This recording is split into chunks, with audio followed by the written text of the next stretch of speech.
শুধু নিজে ভালো থাকাটাই জীবন নয়, নিজে ভালো থাকতে হবে, পাশাপাশি অন্যকেও ভালো রাখার চেষ্টা করতে হবে। কারণ এটাই হচ্ছে আপনার দায়িত্ব।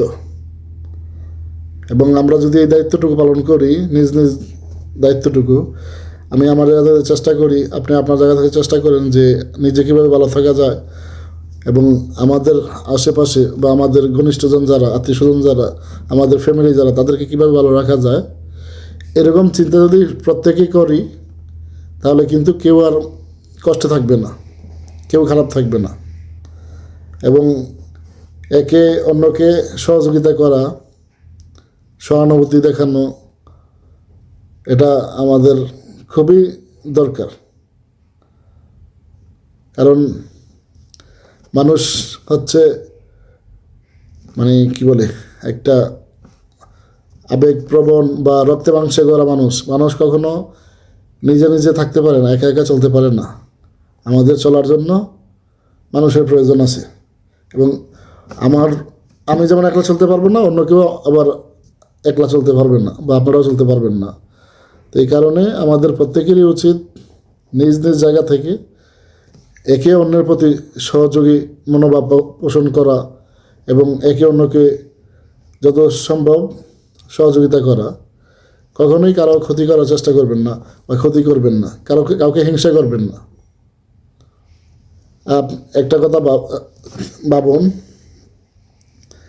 আমরা দুনিয়াতে আসছি, কিভাবে আসছি সেটা হয়তো সবাই জানে। কেন আসছি সেটাও অনেকে জানে, অনেকে জানে না, বা বেশিরভাগ মানুষই জানে না। আল্লাহ তাআলা আমাদেরকে পাঠাইছে দুনিয়াতে তার ইবাদত করার জন্য। কিন্তু আমরা আল্লাহ তাআলার ইবাদত তো দূরের কথা, এখন নিজেদের ইবাদতই করছি না।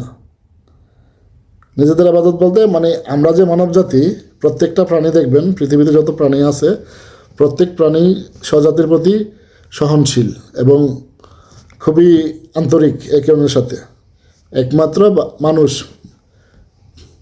পৃথিবীর শ্রেষ্ঠ প্রাণী বা শ্রেষ্ঠ হচ্ছে মানুষ মানে সকল সৃষ্টির সেরা জীব হচ্ছে মানুষ। এই মানুষ একে অন্যের সাথে কামড়াকামড়ি করে, মারামারি করে, একে অন্যের ক্ষতি করে, একে অন্যকে খুন করে পর্যন্ত। কিন্তু অন্য প্রাণীরা এগুলো করে না।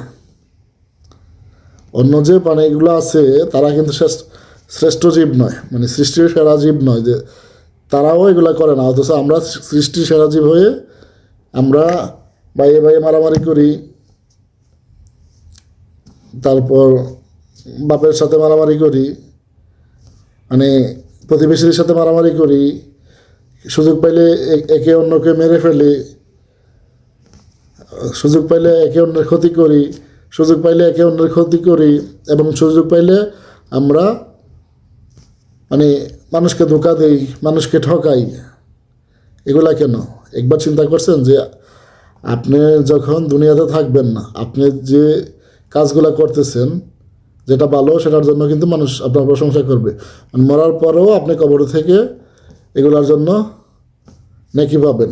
আর যে খারাপ কর্মগুলো করছেন, যে অসৎ কর্মগুলো করছেন, তার জন্য কিন্তু আযাব পোহাতে হবে। এবং এই যে অনেকে ভাবেন যে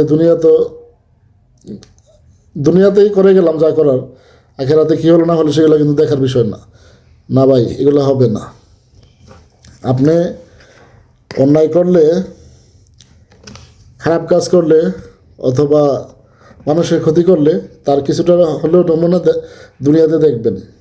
আর বাকিটা তো আছেই, পরকালে তো আছে, পরকাল আছে, এটা অস্বীকার করার কোনো সুযোগ নেই। আপনি যদি মুসলমান হন, আপনাকে বিশ্বাস করতেই হবে। শুধু মুসলমান না, অন্যান্য ধর্মাবলম্বীরাও বিশ্বাস করে যে পরকাল বলতে কিছু আছে, পরকাল বলতে কিছু আছে, এবং পরকালে সবাইকেই তার স্রষ্টার কাছে যেতে হবে, স্রষ্টার সামনে দুনিয়ার হিসাব নিকাশ দিতে হবে। তো সেখানে কিন্তু পার পাবেন না। দুনিয়াটা হচ্ছে ক্ষণিকের, এবং অতি ক্ষুদ্রতম সময়ে আমরা দুনিয়াতে থাকব। আর বাকিটা সময় মানে হাজার হাজার কোটি কোটি বছর আমাদের থাকতে হবে পরকালে। তো দুনিয়ার চিন্তা করুন, পরকালের চিন্তা করুন, নিজের চিন্তা করুন এবং আপনার আশেপাশে থাকা মানুষগুলোর চিন্তা করুন। ভাইয়ে ভাইয়ে কখনো হানাহানি করবেন না, পরিবারের সাথে কখনো দ্বন্দ্বে জড়াবেন না,